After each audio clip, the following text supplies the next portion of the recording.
بالله من الشيطان الرجيم. بسم الله الرحمن الرحيم. الحمد لله رب العالمين، والصلاة والسلام على رسولنا محمد وعلى آله وأصحابه وأتباعه أجمعين. اللهم لا سهل إلا ما جعلته سهلا وأنت تجعل الحزن إذا شئت سهلا.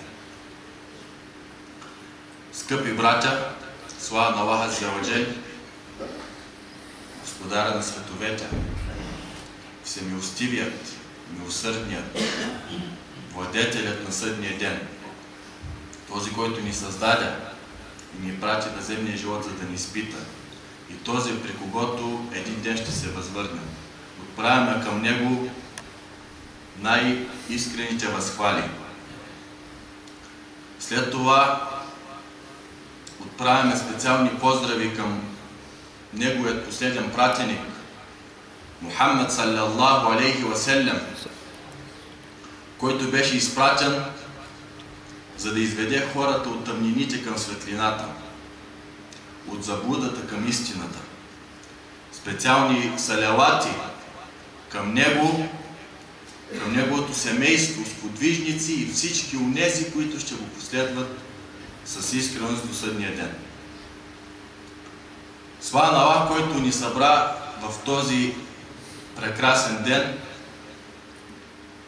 на това прекрасно място, дома на Аллаха Азза ва Джал, в това прекрасно село и с това прекрасно присъствие, в който дом на Аллаха Азза ва Джал сме се събрали да почетем и отбележим един от двата празника на мюсюлманите, или в който се казва Рамазан Байрам.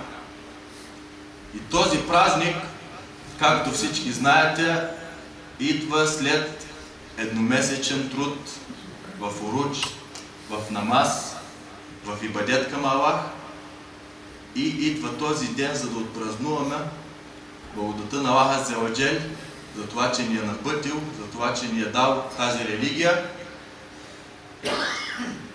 И както сме споменавали, пак ще споменем за напомняне, че празниците в исляма винаги идват след положен труд. След като положихме труд в месец Рамадан, идва празника, за да празнуваме тази благодат, която Аллах ни е дал, религията на Аллаха Азза ва Джал. А Курбан Байрам, следващия Байрам, е след хадж. Не всички мюсюлмани ходят на хадж, но една голяма част, които имат възможност, отиват от далечни пътища, прекусявайки морета и пустини и планини, за да достигнат до свещения дом на Аллах Теаля и до свещените места, за да изпълнят хаджа, и след това идва Курбан Байрам. Следователно и двата празника са след ибадет, което ни дава насока, че празнуването трябва да дойде след труд. И което ни напомня, че ако ние положим труд в земния живот, искрено за Аллах Теаля, по този начин ще ликуваме на съдния ден в дженнета, иншаллах. Скъпи братя, не съм намислил да си разправям сметките с хората, защото един наш брат в едно село казва на мен: един път ми идват хората на джамията или два пъти в годината, и тогава съм им подготвил, рязане. Ние, иншаллах, нямаме тази цел. Ще се опитаме в следващите минути да изложим някои истини, гледни точки, наши гледни точки относно религията на Аллах Теаля и исляма, желайки единствено съвет и помощ за нашите братя. Не търсим нито поста, нито имаме някакви политически цели да се кандидатираме за следващите избори за кмет. Алхамдулилlah, такива цели нямаме и иншаллах да нямаме. А нашата цел е единствено да обясним и представим религията на Аллах Теаля към нашите братя, за които желаем тяхното добро и нищо друго. Скъпи братя, казва Аллах Теаля в Корана, в сура Сад: وَإِذْ قَالَ رَبُّكَ لِلْمَلَائِكَةِ إِنِّي خَالِقٌ بَشَرًا مِنْ طِينٍ. И когато каза твой Господ, о Мухаммед, твой Господар, Аллах Азза ва Джалля, на мелейкетата, на ангелите, ще създам човек от глина, от пръст смесена глина. Човека Аллах Тяля го създава от глина. А глината или пръста е от най-елементарните елементи на земното кълбо. От най-елементарното нещо Аллах Тяля направи най-великото създание човека. Както от водород и хелий, това са двата най-прости елемента и в химическата таблица, Аллах Тяля създаде Слънцето, което Слънце имаме ежедневна нужда. Без Слънцето няма как да има живот, от което Слънце имаме нужда. От тези два прости елемента Аллах Тяля създаде това велико създание Слънцето. По същия начин от пръста, от тази проста и обикновена пръст, Аллах Тяля създаде най-великото създание човека и вложи в него чувства и мисли, и добро, и зло, и така нататък. Следователно, и каза твой Господ на мелейкетата, ще създам човека от пръст. И когато го довърша, усъвършенствам, усъразмеря, ще вдъхна дух в него, тогава му се поклонете, на поклон се жде. Следователно, този ект изкарваме следната идея.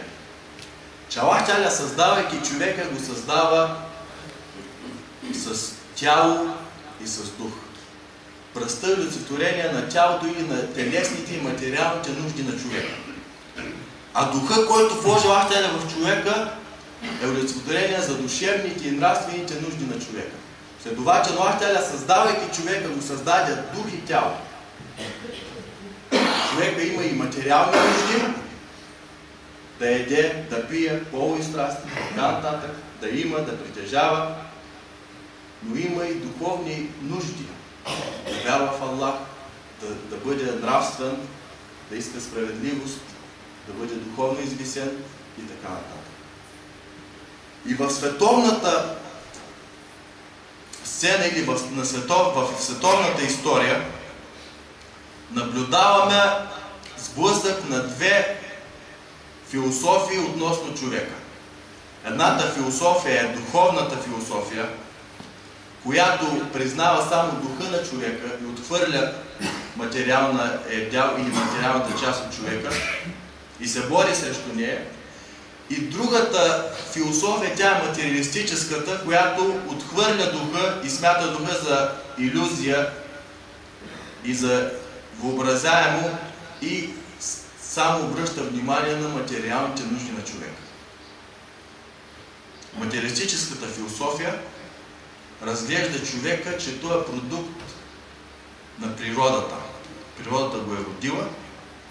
Следователно, когато природата го е родила, той не е създаден от висша сила. Следователно, той няма свобода. Следователно, той няма отговорност. И той е продукт на тази природа, родил се е в нея, живее в нея, като всички останали създания, и един ден погива, заравя се в тази природа, разлага се и свършва неговия край.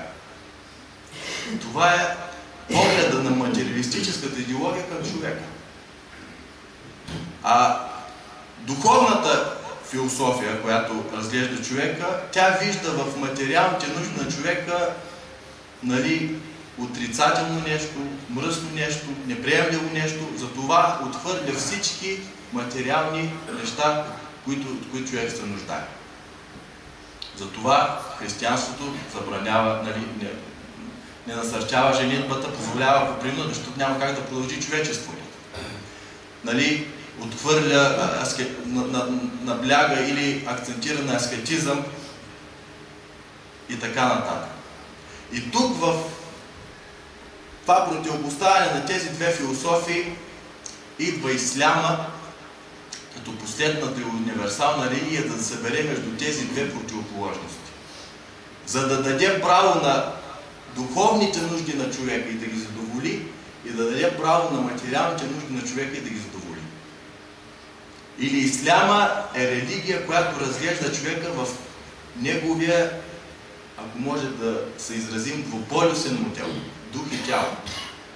Признава материалните му нужди, но признава му и духовните нужди.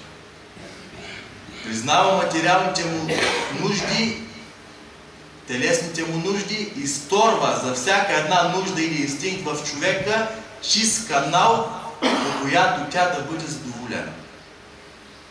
Изторва от ибадети, с които да бъде задоволен душевния свят и нравствения свят на човека. И оттам се получава универсалният човек, който поддържа своите материални нужди, според напътствието на Ахтяля, и който поддържа и изгражда своите духовни нужди. Затова нека да вземем пример за различни страсти в човека. Ако вземем за пример страстта ядене и пиене,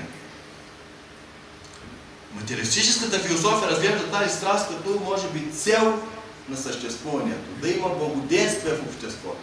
Човек да има хляб и да има нуждите и да е задоволен. С това много хора казват: какво си беше хубаво в комунизма? Имаше предприятия, имаше ТКС-та, имаше всичко. Какво е било хубаво? То залага само на материалните нужди, но човека не е само материални нужди, човека има духовни нужди.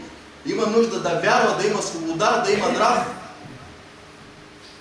Следователно, онзи, който не разбира същността на човека, му е жал защо не се върна предишния, само защото се задоволява ни материалните нужди. Следователно, материалистическите философии поставят яденето и пиенето като основни цели в човешкия живот. От другата страна, духовната, противоположната философия, тя отхвърля тези и само ги позволява за крайна нужда. Затова има аскетизъм. Ядат по-малко, пият по-малко, но тя просто е неприложима философия, аскетизъм. Исляма идва и казва на хората: яжте и пийте. Казва Ахтяля в Корана: о, хора, яжте и пийте, но не прекалявайте. Какъв е проблема да се напиеш вода, да се наедеш, да задоволиш твоите нужди? Яжте и пийте, но не прекалявайте. В другият казва Ахтяля: я ейва русул, кулу мин таибати вахмелу салиха. Ей, пратеници, яжте от благата, от приятните неща и вършете добри дела. Духовния и материалния свят. Яжте и вършете добри дела. Не само ядеш и забравяш, върши добри дела за Създател, който ти даде тези вода. Следователно събира между двете неща, между материалните нужди и духовните нужди. Казва приятните неща. Защото има и неприятни неща. Свинското, защото е неприятно. То е вредно. Няма се впускаме в подробности за вредата и вредните ползи на свинското месо. Следователно, Ахтяля е дал различни меса. Пилешко, пътпъдък, ягнята, ярата, различни меса. Определени меса, които са вредни за човека, ги е забранил. Те са скверности. Затова Ахтяля е позволил всичко, само не забрани определени неща. Сторил ни е чист канал да задоволяваме тези нужди. Яденето и пиенето. От питиетата, позволил ни е всички питиета, определени питиета, които опияняват и ни вредят, са забранени. Ако вземем за пример инстинкта или страстта в човека, половата страст. Материалистическата философия разглежда тази страст като природно явление, дори отхвърля семейството като структура. Разглежда марксизма, по-конкретно разглежда семейството като средство за манипулация на мъжете към жените. Затова той призовава към разтръгване и анулиране на брака. Или всички жени, всички мъже да са общо, да няма еднополови бракове. Затова имаше комуни, в някои държави се пробваше този модел. Например, в Камбоджа, Пол Пот, 75 години, когато направи преврат, се опита да приложи този модел. А обратната философия, духовната, или която е олицетворена в западното християнство, на аскетизма набляга. Не женена, монасите и така нататък не се женят. Исляма идва и ти казва: тази страст Аллах Теала е вложил в човека за определена цел. Сторва на тази страст чист канал, по която тя да бъде задоволена, женитбата. По сунета на Аллах и на Неговия пратеник. Която женитба е най-здравата и основна структура на едно общество и който брак, чрез него се запазват ценностите в едно общество. В онова общество, в което е разпаднат, няма брак, няма ценности. Ценностите си заминават. Затова днеска, поради тези философии, за които говорим, днеска на Запад, семейството е разпаднато, е изложено на изчезване. Хората почти не се женят. Няма раждаемост, няма цивилизация, няма бъдеще. Исляма идва и тази страст, която бушува в човека, казва да, тя е в тебе и е право на тебе, но има чист канал, по който я завалиш. Женитба. Ако отидеш да направиш зина, тази страст се превръща в разрушителна за човека и за обществото. Ако направиш зина или пребодяния, извънбрачни деца, от тези извънбрачни деца, домове за деца без родителски грижи, оттам престъпления, мафиоти, проституция и всички болести, които рушат едно общество, се навързват оттам. Само от една страст, която не си преценил къде е мястото. Но когато има семейство, има ценности, има отговорност. Сега на Байрам, когато ние всички се приберем, вървим при нашите миджовци, при нашите дайчовци, при нашите семейства, навързани, с отговорности, с ценности. Но тези хора, които не са израснали в семейна среда, те няма при кого да идат. Те живеят индивидуално. Затова, скъпи братя, тази страст, половата, исляма е сторил чист канал, по който да бъде задоволена, и когато бъде задоволена по този начин, тя има градивно свойство. Изгражда и дава. Но когато бъде насочена в негативното, тя, напротив, става разрушително нейното действие. И така, ако разгледаме всяка една страст, каквато идея, ще видим същия начин. Исляма идва и събира между духовните и между материалните нужди на човека. Исляма разглежда брака като знамение на Аллах. Вижте какво казва в Корана. Казва: и от знаменията на Аллах е, че Той създаде за вас съпруги от самите вас. За какво? За да ги манипулирате. Не. За да ги използвате. Не. За да намерите при тях спокойствие. От знаменията на Аллах, че създаде от самите вас за вас съпруги, за да намирате при тях спокойствие. Следователно и съпрузи, съпругите. Тук се има преди двете посоки. Не само за мъжете, жените. Създаде Аллах Тяля жените, за да може мъжете да намират при тях спокойствие и жените да намират при мъжете спокойствие. Сигурност, удовлетвореност. Истории между вас, по-нататък казва Аллах Тяля в аята, истории между вас, обич и милост. В това има знамение за хора проумяващи. Това е брака в призмата на исляма. Не е нито средство за манипулиране, за борба между мъжа и жената, марксистските идеологии. Няма такова нещо. Знамения на Аллах. Милост, любов, ценности, изграждане и така нататък. Затова, скъпи братя, тук е да разберем важността на исляма в нашия живот. Същността на исляма в нашия живот. Ако вземем различните ибадети в исляма, ще видим, че точно се обединяват в тези ибадети духовните нужди или духовния аспект и материалния аспект. Ако вземем намаза като ибадет, който Аллах ни го е заповядал ежедневно 5 пъти на ден.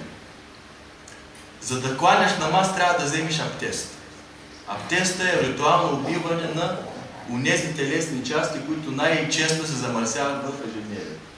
Следователно, и правиш телесно пречистване, преди да направиш духовно пречистване или връзка, комуникация с Аллаха Аззаваджал. Преди всеки намаз взимаш абдест. Или трябва да имаш телесна чистота. Трябва, ако си правил полов контакт, да се умиеш изцяло. Гусул абдест. След това пристъпваш към молитвата и пречистваш душата си. Докато, например, в християнската религия, не чистотата е ценност, а чистотата е отхвърляне. Затова те преди молитва нямат обмиване, ритуално обмиване, нямат абдест. И дори при тях се смята, че човек колкото по-дълго прекарва, без да се къпи, без да се чисти, той толкова духовно се извисява. Затова един свещеник не се къпал 30 години. С вас такъв да пиеш кафе, голямо изпитание. 30 години не се къпал и той се извисява по този начин духовно. Но при нас в исляма тъкмо обратно. При всяка молитва трябва да се обмиеш. Материалната част, телесната чистота, влизаш в намаз, свързваш се с Аллах и пречистваш своята душа. На намаза, ако видим материалните или приспособяване към материалните страни и земните страни, ако видим в намаза, всички ние имаме общ намаз, събираме се в джамията. Получава се колективизъм. Всички се нареждаме заедно на един саф. Равенство. Няма министър-председател, депутат, обикновен работник, богат, беден, всички са равни на сафовете. Няма разлика. Също в намаза, в петъчния намаз има хутбе. В това хутбе се разглеждат политическите проблеми на мюсюлманското общество, икономическите, социалните проблеми. Следователно исляма виждате как винаги свързва между духовното и земното. Затова в исляма няма това е светско, това е духовно или това е религиозно. Тази раздвоеност в исляма няма. Така ти какви науки учиш? Светски науки. В исляма няма светски науки, няма религиозни науки. Всичко е науки. Това разделение идва от западното мислене, от която религия не приема земното и не приема земните науки и развитие. И затова се получава тази дилема или това раздвояване. Има светски науки, има ислямски науки. Има светско, има и... Няма такова нещо в исляма. В исляма всичко светско, което е насочено според принципите и законите и напътствията на Аллах Та'аля, то е религиозно. Искате доказателства? Говорихме преди малко за женитбата. Казва пратеника салалаху алейхи ва селям, и в половото сношение на един от вас има за него награда. Тогава казаха сахабета, това пратенико на Аллах, нима някой се задоволява неговата полова страст и затова му се пише награда. Тогава пратеника салалаху каза, нима ако той беше насочил тази страст в забраненото, нямаше ли да му се пише грях? Казаха, това пратеника, следователно, той ме е задоволил в позволено място, на него му се пише награда. Представете си. Следователно няма светско, няма религиозно, когато всичко светско или земно се върви по напътствията на Аллах.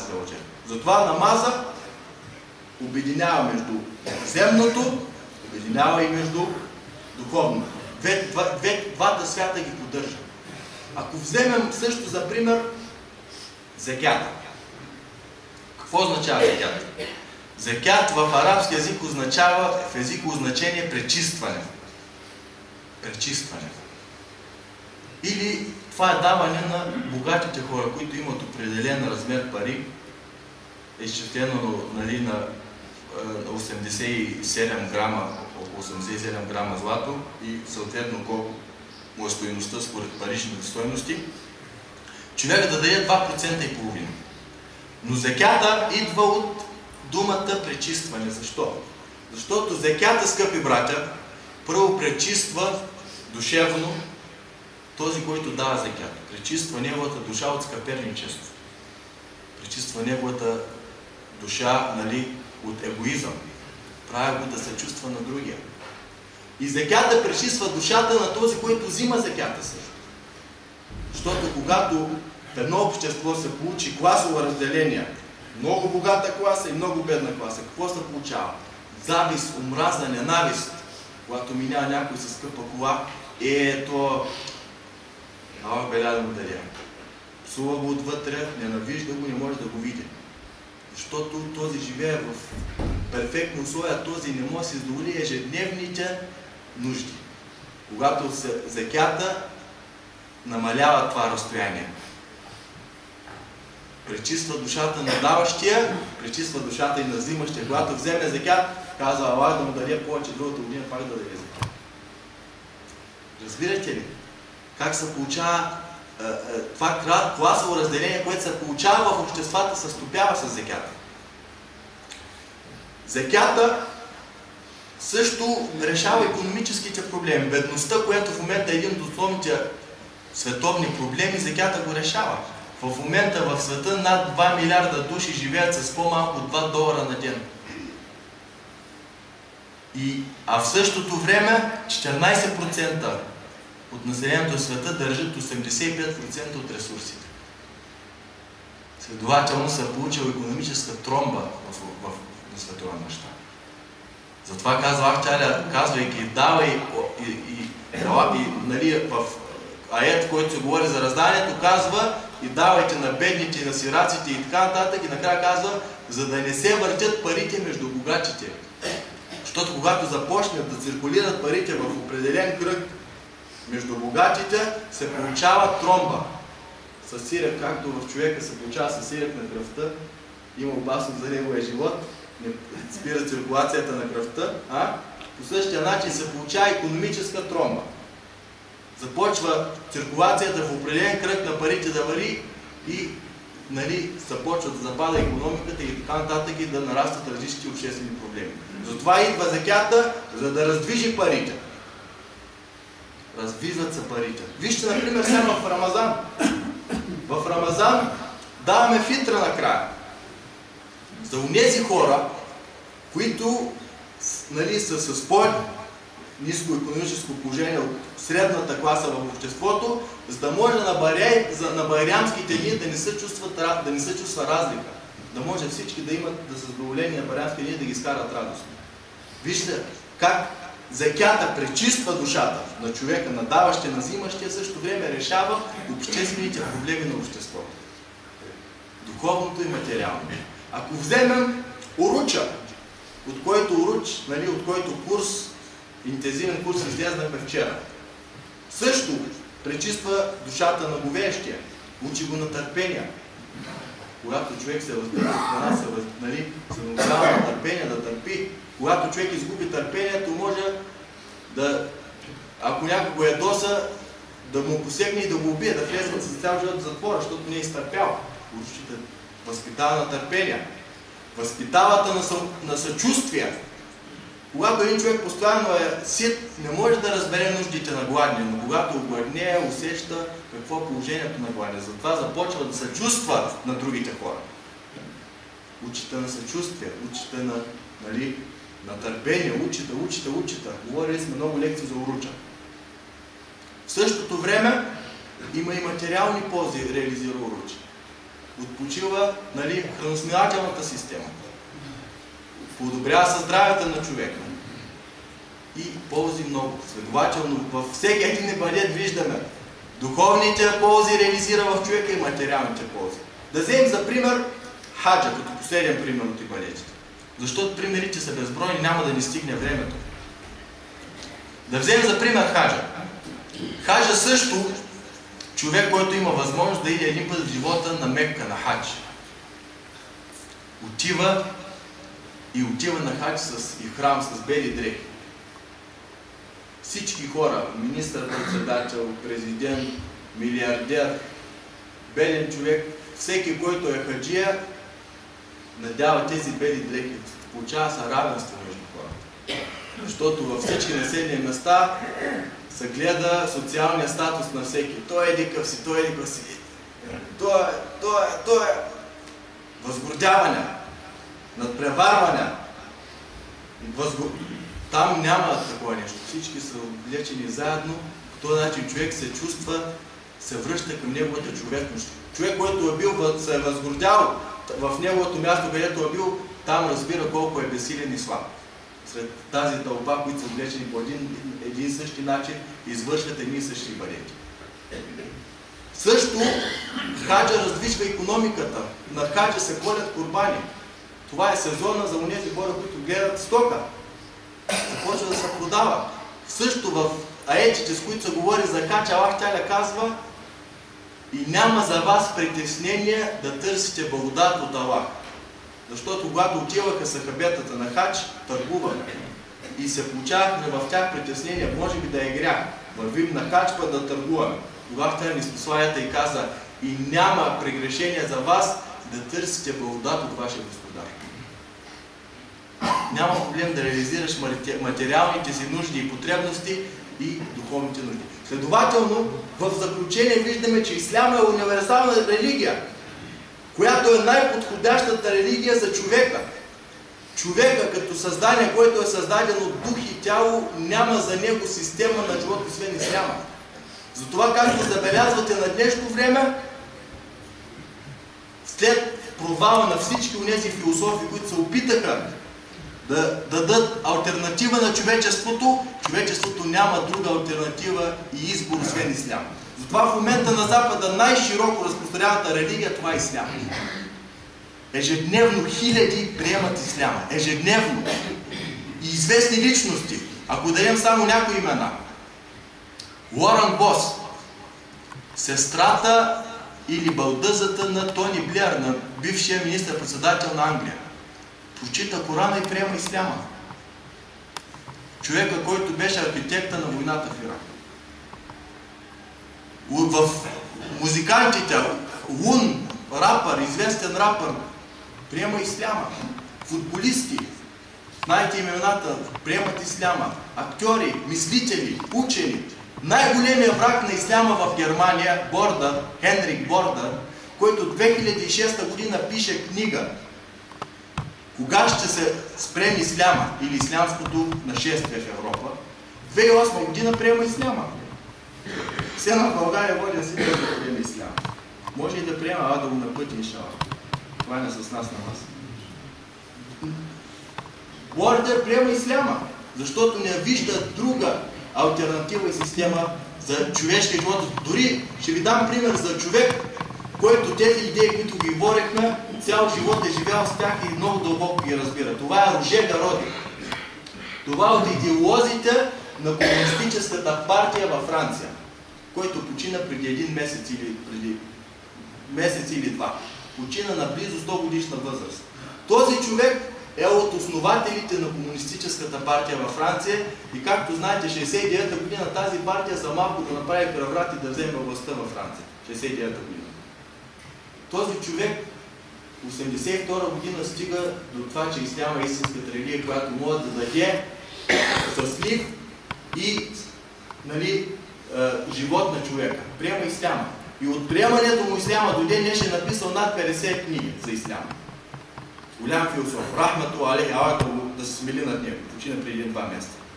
Следователно, скъпи братя, исляма, тя е религията, която е на бъдещето. Искаме или не искаме. Но чудното е как ние мюсюлманите, които сме носители на тази религия, и имаме достъп до тази религия, имаме литература, имаме приведен Коран, имаме хора, които са учили и ние не се интересуваме, не искаме да разберем, да заживеем с тази религия. Това е интересното.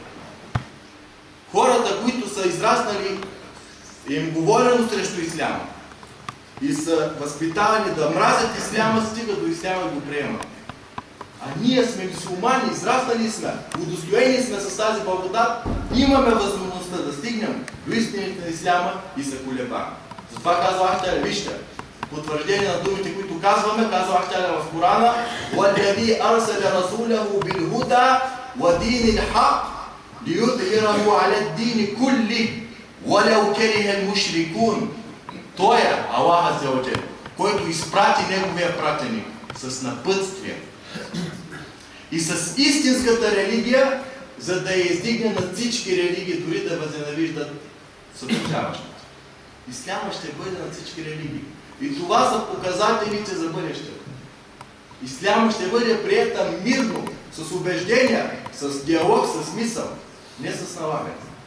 Но тук, стигайки до този извод, стигаме до следния въпрос. Исляма в днешно време е религия, която обвинява, че е религия на радикализма, на екстремизма, на тероризма. И нашето село беше от обвинените села в тази насока. Дори станаха известни на световно ниво. Ако влезете в интернет, ще видите в западни вестници, в български вестници се споменава село Лъжница и то е известно с какво? Известно е че в него се проповядва радикален ислям. Краен ислям, екстремизъм. И ние непременно трябва да отворим този въпрос и да го разгледаме. Наистина исляма проповядва ли радикализъм? Първото нещо, думата ислям какво означава? Мир. Самото заглавие на религията, самата дума, с която е наречена религията, означава мир. Ислям, оцеляме, помирява се. Мир. Второто нещо. Исляма, за да влезне в исляма един човек и да му се зачете исляма, той трябва да влезне непринуден и с лично убеждение. Ако един човек влезне в исляма и той не е искрен, той се смята за двуличник и неговата вяра не е приета. Затова исляма като религия и хората, които призовават към исляма и разбират исляма, те няма сметка от хора да влизат в исляма без убеждение, по някакви цели. Казват, плащат по 50 евро на заправка да се носи. Те по плащаха, нямаше да имат цехове в лъжница. Хората ще да носят заправки и да се изхранват. Исляма няма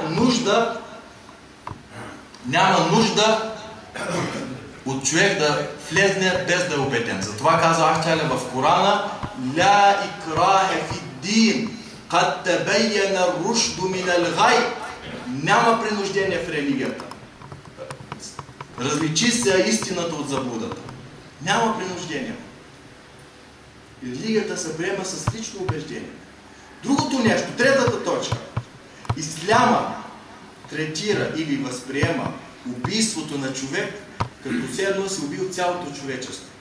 Казва и предписахме на синовете на Израил, че който убие душа, човек, без право, или развава е села по земята, тази душа, все едно убил всички хора. И който съживи душа, спаси душа, все едно съживи всички хора. Следователно, как един мюсюлманин ще проповядва насилие и така нататък. Убийството на една душа, каквато и да е душа, се смята все едно си убил всички хора. А ето в Корана. Следващото нещо, дори в сура Ал-Мумтахина, изпитваната Аллах, която сура е ниспослана в последните години от исляма. В последните години. В която сура, нейният контекст говори за съдружаващите в Мека. В нея казва Аллах Та'аля: "Ла янхакум Аллаху анил ладина лам юqatilukum фид-дин ва лам юхриджукум мин диярикум ан табарруhum ва туqsitu илейхим." Аллах не ви забранява да се отнасяте с добро с онези, които не ви убиват и не ви прогонват от вашите домове. Аллах обича справедливите. Аллах Та'аля иска да каже в този, ни заповядва на нас, мюсюлманите, да се отнасяме към онези, които не искат да ни прогонят от нашите домове и не искат да ни убиват, с две неща. Да се отнасяме с добро към тях, и тук се използва думата елбир, благоденствие, доброта. Тази дума Аллах използва в аети в нашето отношение към родителите. А знаете какво е мястото на родителите в исляма? Със същата дума Аллах използва да се отнасяме с добро към тези хора. И второто нещо, да бъдем към тях справедливи. Използва думата ел-кист. Има две думи в Корана се използва за справедливост. Едната е ел-адъл, другата е ел-кист. Справедливостта, първата ел-адъл, тя е да дадеш на човека правото. Това е справедливост. А кист, която се използва в този аят, е не да му дадеш правото, да му дадеш повече от неговото право. Какво искате по-добро от това?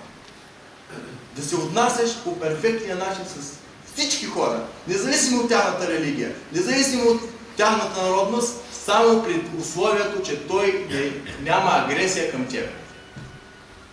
И в Корана се позволява джихада, който се тръби по медиите, че исляма джихада и така нататък, и насилието, и екстремизма, и радикализма и така нататък. Джихада в арабски език означава изразходване на максимална сила, за да достигне до определена цел. И в меканския период тази дума не се споменава в контекст в аече, които се говори за битка, а се споменава в контекст, който се говори за изразходване на усилия. И дори в контекст на призова, казва Ахтали, бори се с Корана, най-големия джихад. Когато водиш диалог и спор с хората, с различните, бори се с Корана, с думи, с убеждаване, не с насилие. Затова също битката, която е позволена в Корана, тя е позволена с условия. Казва Ахтали в сура Бакара: и се борете с неверниците или с вашите врагове, така както те се борят с вас, и не престъпвайте, Аллах не обича престъпващите. Но какво направи един псевдополитик български в едно предаване?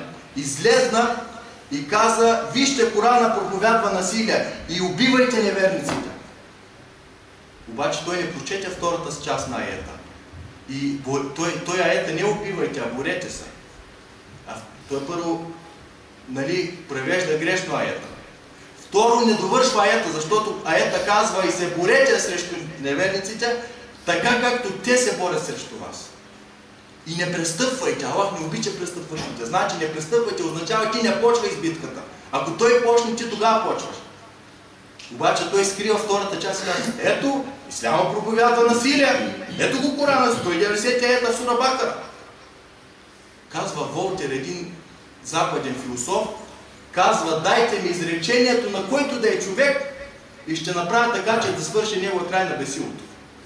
Ще изоплачат думите. В момента, ако има един такъв шейтанин, мен ще ме изкара, че съм проповядал сваляне на народната власт с думите, които говорих за един час.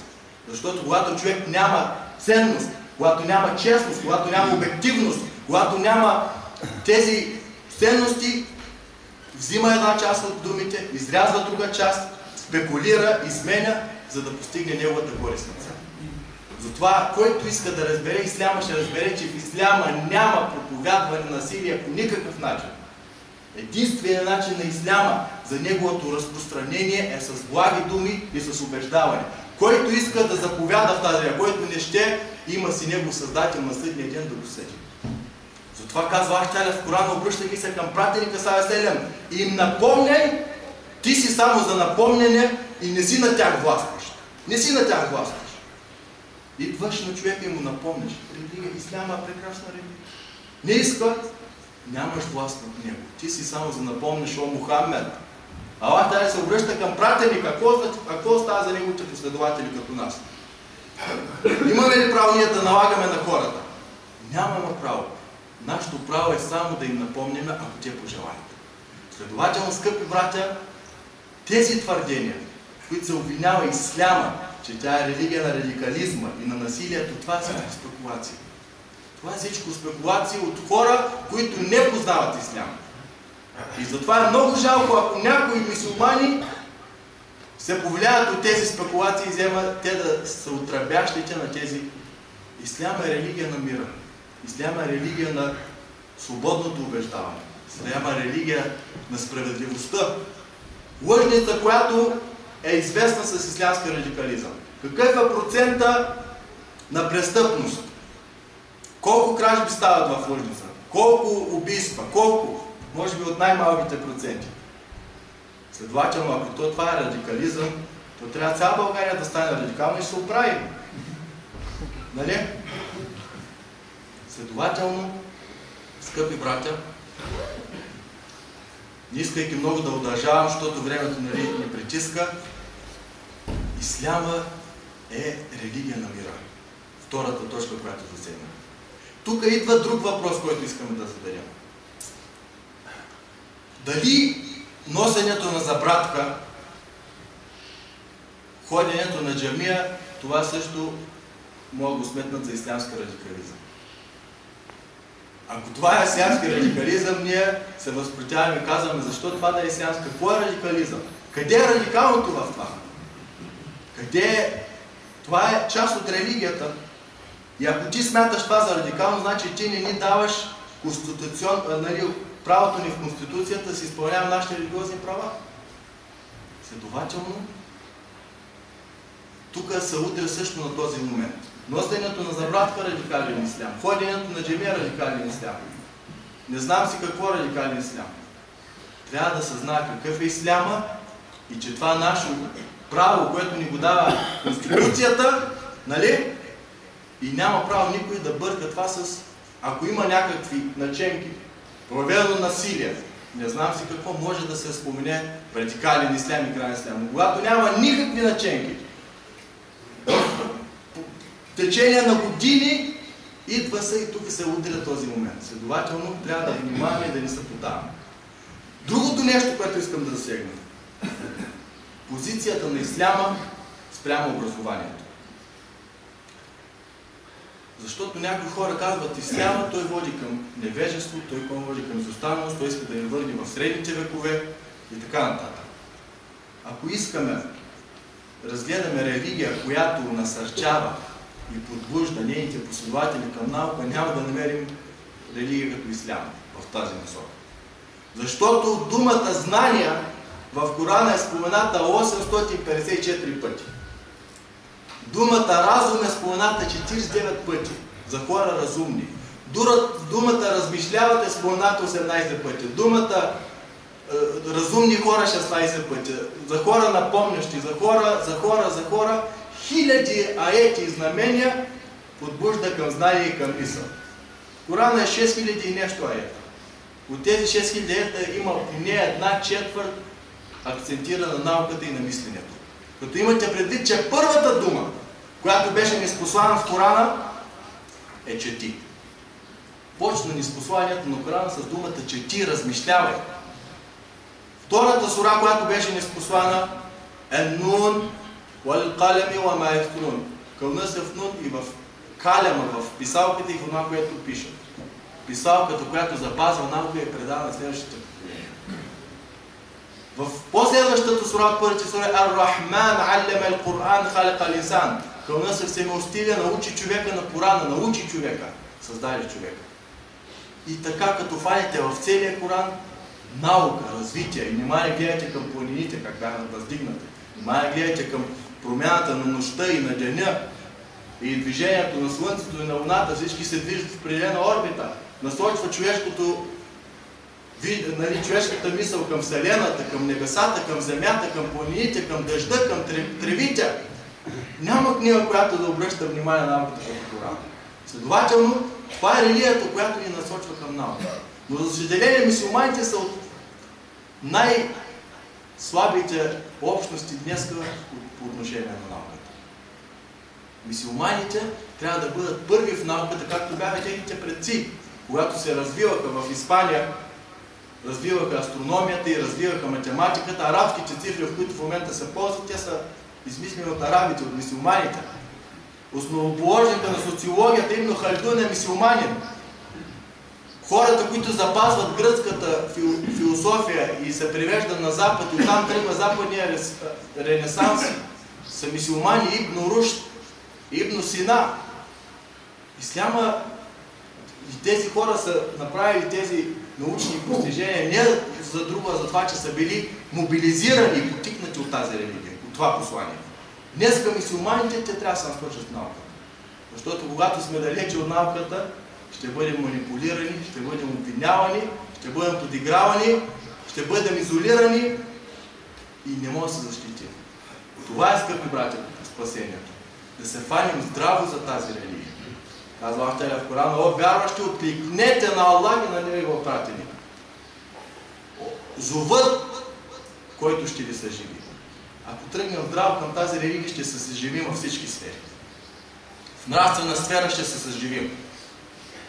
В духовна сфера ще се съживим. В социална сфера ще се съживим. В икономическа сфера ще се съживим. В научна сфера ще се... във всички сфери. Само да тръгнем с тази религия. Затова, скъпи братя, тази религия тя е спасение. Земният живот е кратък, минава бързо, смъртта ни чака и ние сме пратени за мисия. Не сме пратени случайно на този свят. Казва Тя: и нима сметнахте, че ви създадахме на празно и към нас няма да бъдете върнати. Превисоко Аллах е на празнословието. Превисоко Аллах. Всяко нещо в Вселената го е създал с определена цел. и предназначение. Нима неговото най-велико създание, човека го е създал безмислено и напразно, да живее безмислено и да умре безмислено и да бъде забравен. Този човек има мисия да бъде наместник на Ахталя на земния живот. Казва Ахталя, и когато каза Твоя Господ на мелekетата, ще създам човека да бъде мой наместник. Ние сме наместници, скъпи брати. Наместници с тази универсална религия, която е универсалната система за човешкия живот. Която религия в момента няма друга алтернатива за човечеството, освен нея. Затова нека се насочи към нея, да се фанем здраво за нея, защото днес всички средства за запознаване с нея ни са представени. Ако човек е пратен на земния живот, се е родил в тъмните джунгли на Африка и до него не е дошъл пратеник, не е дошъл посланник, този човек на съдния ден няма да бъде съден. Защото той е изменен. Затова казва Ахталя в Корана: "Вама кунна муаддибин хатта наб'атha расуля." И няма да наказваме никой, докато не пратим пред него пратеник. Обаче, когато достигне до нас истината и религията, ние няма да рече изменение. Предава се учи. А днеска аз твърдя, че няма никой човек изменение предава Ахталя. Защото всички средства за запознание с религията ни са достижими. В интернет безброй материали за исляма. Преведени книги на български, стотици книги. Хора завършили по арабския свят и по Турция и по други страни, стотици. Всички средства са ни такова. Затова, скъпи братя, моля се на вас да ни напъти, да ни утвърди на неговата религия, да ни обедини, да ни сплоти, да напъти нашите деца да се развиват в науката, да напъти нашите жени, нашите деца, да ни утвърди на неговия прав път, да ни даде от неговото обилно препитание и да ни събере на съдния ден в неговия дженнет, като негови праведни раби. Аллах да е доволен от вас за търпението и за вниманието. Честите ви на всички вас празника, нашият ислямски празник Рамазан Байрам, и нека Аллах да бъде доволен от вас. Вассаляму алейкум ва рахматуллахи ва баракатух.